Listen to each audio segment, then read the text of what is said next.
நமச்சிவாய நாராயண நாதம் தாழ்வாழ யூடியூப் அன்பர்களே காலை வணக்கம். ஏஜி ஜோதிடம் வழியாக உங்களை சந்திப்பதில் மிகவும் மகிழ்ச்சியான தருணமாக இருக்கிறது. இந்த மகிழ்ச்சியான தருணத்தில் ராகு கேதுடைய பெயர்ச்சி 2025 மே மாதம் இருக்கிறது. ராகு கேது ஷாயா கிரகங்கள், நிழல் கிரகங்கள் என்று சொல்லுவாங்க. தாம் இருக்கும் வீட்டில் அதிபதி போல் செயல்பட்டு அந்த பலனை செய்யக்கூடியவர். கோச்சார பலங்களை பொறுத்த வரைக்கும் 30 விழுக்காடு மட்டும் பலன் செய்யும். ராகு கேது எப்படி இருக்கிறத பொறுத்து இந்த பலன்கள் கொஞ்சம் சற்று வேறுபாடாக இருக்கும். மேச ராசிக்கு ராகு கேதுடைய பெயர்ச்சி எப்படி இருக்குங்கிறது பார்க்கலாம். மேசராசி அன்பர்களே, கால புருஷோத்தப்படி முதல் ராசி மேசம், செவ்வாய் பகனுடைய ஆட்சி வீடு. அதிகாரம் மிக்கவர்கள், திறமை மிக்கவர்கள். இந்த அதிகாரமும் திறமையும் சேர்ந்து அரசாங்கத்தில் உயர்ந்த பதவியில் இருக்கக்கூடிய மேசராசி அன்பர்களே, வீடு யோகம், வாகன யோகம் நிறைய உள்ள மேசராசி அன்பர்களே, ராகு பகவான் உங்கள் ராசிக்கு 12 இருந்தார். விரயத்தை கொடுத்தார். ஏன்னா நிறைய அலைச்சல் இருக்கும். போன 1.5 வருஷமாக ராகு கேதுடைய பெயர்ச்சி 1.5 ஆண்டுகள் நடக்கும். அந்த 1.5 வருஷ காலத்தில் நிறைய உங்களுக்கு அலைச்சல்கள், தேவையில்லாத வீண் செலவுகள், விரயத்தை கொடுத்த ராகு பகவான் 11ஆம் இடங்கான லாபஸ்தானத்துக்கு வருகிறார், கும்பராசிக்கு வருகிறார். அப்போ 11ஆம் இடத்துல லாபஸ்தானத்தில் இருக்கிற ராகு பகவான் அதிர்ஷ்ட வாய்ப்புகளை கொடுப்பார். நல்லா இருக்குங்க. பாவ கிரகங்கள் 10, 11 இருக்கிறது ரொம்ப விசேஷம். அதுவும் 11ஆம் இடம்ங்கிறது ரொம்ப விசேஷம். அது பாவ கிரகங்களாக இருந்தாலும் சரி தான், சுப கிரகங்கள் இருந்தாலும் 11ஆம் இடத்தில் பலம் பெற்று இருந்தால் அதனுடைய பலங்கள் அபரிதமாக இருக்கு. ராகு திசை நடக்குமானால் மேசராசி அன்பர்களே, உங்களுக்கு யோகம் பல வகையில் வந்து சேரும். ராகு பகவான் 11ஆம் இடத்திலிருந்து என்ன தருவார்? சனி மாதிரி செயல்படுவார். சனி பகவான் உங்கள் ராசிக்கு 10க்கும் 11க்கும் உடையவர். லாபஸ்தான அதிபதியும் ஒரு ஜீவன தொழில்ஸ்தான அதிபதியான சனி பகவான் மாதிரி செயல்பட்டு தொழிலில் இரட்டிப்பான லாபம் கிடைக்கும். பொதுவாக குறிப்பாக திரைத்துறையில் முயற்சி பண்ணி கொண்டு இருக்கிற மேசராசி என்பவர்களுக்கு இந்த வருடம் வெற்றி கிடைக்கும். உங்களுடைய நீங்கள் எந்த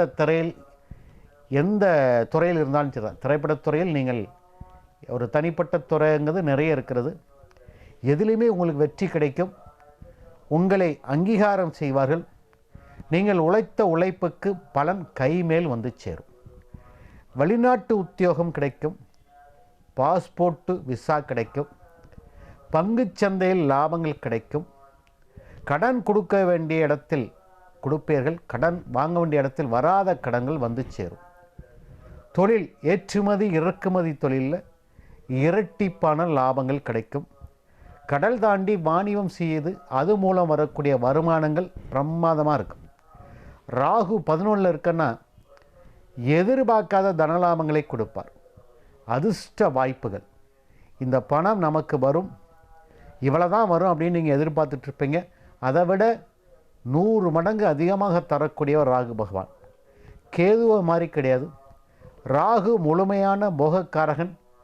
கொடுக்குன்னு நினைத்தார்னா அள்ளி கொடுப்பார், கெடுக்க நினைத்தாலும் அவரை மாதிரி கெடுக்க முடியாது. அந்த மாதிரி ஒரு ஷாயா கிரகமான கரும்பாமான ராகு உங்களுக்கு 11ஆம் இடத்திலிருந்து குரு பார்வை இருக்குது. கும்பராசியில் இருந்தாலும் மிதுன ராசியில் இருந்து குரு பகவான் தாம் 9ஆம் பார்வையாக ராகை பார்க்குறார். அப்போ ராகு மேலும் புனிதப்பட்டு சுபத்தன்மை அடைந்து மேலும் மேலும் உங்களுக்கு நல்ல அதிர்ஷ்டங்களை தரப்போகிறார். 11ஆம் இடங்கிறது லாபஸ்தானம்.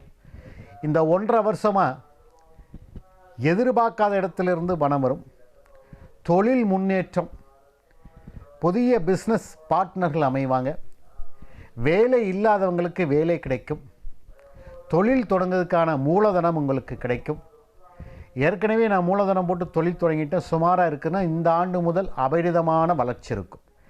கடல் சார்ந்த வாணிபத்தில் பெரிய வெற்றிகள், எலக்ட்ரிக்கல் எலக்ட்ரானிக்கில் பெரிய வெற்றிகள், பங்குச்சந்தையில் லாட்ரி டிக்கெட் இந்த மாதிரி ஸ்பெகுலேஷன் பிஸ்னஸில் எதிர்பார்க்காத அபரிதமான தனலாபங்களை ராகு பகவான் கொடுப்பார். மூத்த சகோதர உறவுகள் நல்லா இருக்கும். குருவார்த்த ராகு திடீர்னு பேசாமல் இருந்த மூத்த சகோதர சகோதரிகள் உங்கள்கிட்ட வந்து பேசி அவர்கள் திடீர்னு வந்து உங்களுக்கு உதவி செய்வாங்க, நிறைய பண உதவி செய்வாங்க. இப்படி அபரிதமான நல்ல வளர்ச்சியை காண போகிறீங்க. பரீட்சை எழுதி கொண்டிருந்த வேலைவாய்ப்பு கிடைக்கும். ஏற்கனவே அரசாங்க உத்தியோகம், தனியார் உத்தியோகத்தில் வேலை பார்த்துட்டு இருக்கவங்களுக்கு திடீர்னு பதவி உயர்வு, விரும்பிய இடத்தில் இடமாற்றங்கள், எதிர்பார்க்காத தனலாபங்கள் இதெல்லாம் வரும். திடீர்னு மேனேஜராக இருந்தீங்கன்னா நீங்கள் சீனியர் மேனேஜராக ப்ரொமோஷன் ஆகிருக்கீங்க அப்படின்னு சொல்லி நல்ல இடத்துல உங்களுக்கு போஸ்டிங் கிடைக்கும். இந்த மாதிரி வாய்ப்புகள் நிறைய வரப்போகுது. பொருளாதார ரீதியாக இரட்டிப்பாக மும்மடங்கு வளரக்கூடிய வாய்ப்புகளும், புகழ், பணம், மரியாதை, மதிப்பு கிடைக்கும். அரசியல்வாதிகளுக்கு பொற்காலம். மேசராசி என்பர்களே அரசியல் இருந்தீங்கன்னா உங்களுடைய மதிப்பும் மரியாதை உயரும். தலைமைக்கு நெருங்கிய நீங்கள் ஆளாக இருக்க போகிறீங்க. தலைமை உங்களை மட்டும் பார்த்து இந்த இடத்துக்கு அப்பாயின்ட் பண்ணுவாங்க, சீட் கொடுப்பாங்க. இந்த மாதிரி அபரிதமான நல்ல வளர்ச்சி ராகு 11ஆம் இடத்தில் இருக்கிறது. அற்புதம் அற்புதம் அற்புதம். கேது பகவான் 5ஆம் இடத்தில் இருக்கிறார். கேது 5ஆம் இடத்தில் இருக்கலாமா? இருக்கக்கூடாது. கேது பகவான் 6ஆம் இடத்தில் இருந்தால், மறைவு ஸ்தானத்தில் உபய ஜெயஸ்தானத்தில் இருந்தால் ரொம்ப நல்லது. கேது பகவான் 6ஆம் இடமான சிம்ம ராசியில் இருக்கிறார். சிம்ம ராசிங்கிறது ராகு கேதுக்கு ஒரு பகை வீடு, சூரிய பகவான் பகை வீடு. அப்போ கேதுடைய பயிற்சி மட்டும் நல்லல. அப்போ கேது பகவான் முழுமையான ஞானக்காரகன். அறிவு ஞானத்தை மட்டும் கொடுத்து பண விஷயத்தில் பெரிய லெவலில் கொடுக்க மாட்டார். பொருளாதாரம், தொழில் வெற்றியெல்லாம் கேது கொடுக்க மாட்டார். அப்போ 5ஆம் இடத்தில் இருக்கிற கேது பகவான் சூரியன் வீட்டில் இருக்கிறனால தந்தை மகன் உறவில் மட்டும் கொஞ்சம் கவனமாக இருந்துக்கிடுங்க. தந்தை சொல்கிற பேச்சை கட்டுக்கிடுங்க. தந்தைகிட்ட சண்டை போடாதீங்க. கொஞ்சம் கவனமாக பேச்சில் கவனம் செலுத்திடுங்கள். குழந்தைகளுக்குடைய விஷயங்களில் கவனமாக இருங்க. 5ஆம் இடங்கிறது பூர்வ புண்ணியம், குழந்தைகள் ஸ்தானம். குழந்தை பிறப்பு தாமதமாக மேசராசி என்பவர்களுக்கு இருந்தாலும் உங்களுக்கு குழந்தை பிறந்தாலும் அந்த குழந்தை சரியாக வளருங்க. அவங்க போக்கு கரெக்டாக கண்காணித்து கொள்ளுங்க. 10 வருவ குழந்தைகள் இருந்தாங்கன்னா மேசராசி என்பவர்களே 5ஆம் இடங்கிறது காதல் வயப்படக்கூடிய இடம். தவறான இடத்தில் உங்களுடைய அறிவை செலுத்தி, அதாவது நேரத்தை செலவு பண்ணி நல்ல விஷயங்கள் செய்யாமல் கெட்ட விஷயத்துக்கு போக வேண்டாம். கேது ஞானத்தை கொடுத்தாலும் 5ஆம் இடத்தில் இருக்கிறது நல்லதில்லை. 10 வருவ ஆண் பெண் இருபாலரும் எதிர்பாலினத்தோடு கவனமாக இருந்து கொள்ளவும், தாய் தந்தையை நல்ல மதித்து மரியாதையாக அவங்களுடைய ஆலோசனை கேட்டு நடந்து கொள்ளவும், பூர்வ புண்ணிய அருள் கண்டிப்பாக இருக்கும். ஞானக்காரனாக இருக்கிறனால ஞானம் கொஞ்சம் உண்டு. அறிவு வேலை செய்யும், புத்தி வேலை செய்யும். ஏன்னா புத்திநாதன் 5ஆம் இடங்கிறது புத்திநாதன். தெளிந்த சிந்தனையும் தெளிந்த அறிவும் கொண்டு இதை செய்தால் இதில் எவ்வளோ வெற்றி கிடைக்கும், இதில் எவ்வளோ வருமானம் வரும் என்று தெரிந்து கொண்டு அது சம்பந்தப்பட்ட விஷயங்கள் மட்டும் கவனம் செலுத்துங்க. தேவையில்லாத 3வது மனிதரோட தேவையில்லாமல் 3வது மதத்திடரோ அல்லது 3வது பாலினத்திடையோ உங்களுடைய குடும்ப விஷயங்களை பேச வேண்டாம். குடும்ப சம்பந்தப்பட்ட விஷயங்களில் அமைதி காக்கிறது, அடுத்தவருடைய போய் குடும்ப விஷயத்தில் ஆலோசனை கேட்கறது, இது எல்லாமே நிறுத்தி கொள்ளவும். குறிப்பாக தந்தை மகன் உறவு மட்டும் பாதிக்கப்படும். சூரிய பகவான் தந்தைக்குடையவர், அங்கே கேது இருக்கிறது. தந்தை கூட சண்டை போடுறது, சொத்து வாரத்தில் பிரச்சனை பண்ணுறது, சொத்தை பிரித்துத்தான் சொல்லி அவரை நெருக்கடி கொடுக்கறது, இதை மாதிரி வாய்ப்பில் இருக்கிறனால தந்தை உறவூட்ட மட்டும் கொஞ்சம் கவனமாக இல்லை பேசாமல் இருக்கிறது நல்லது.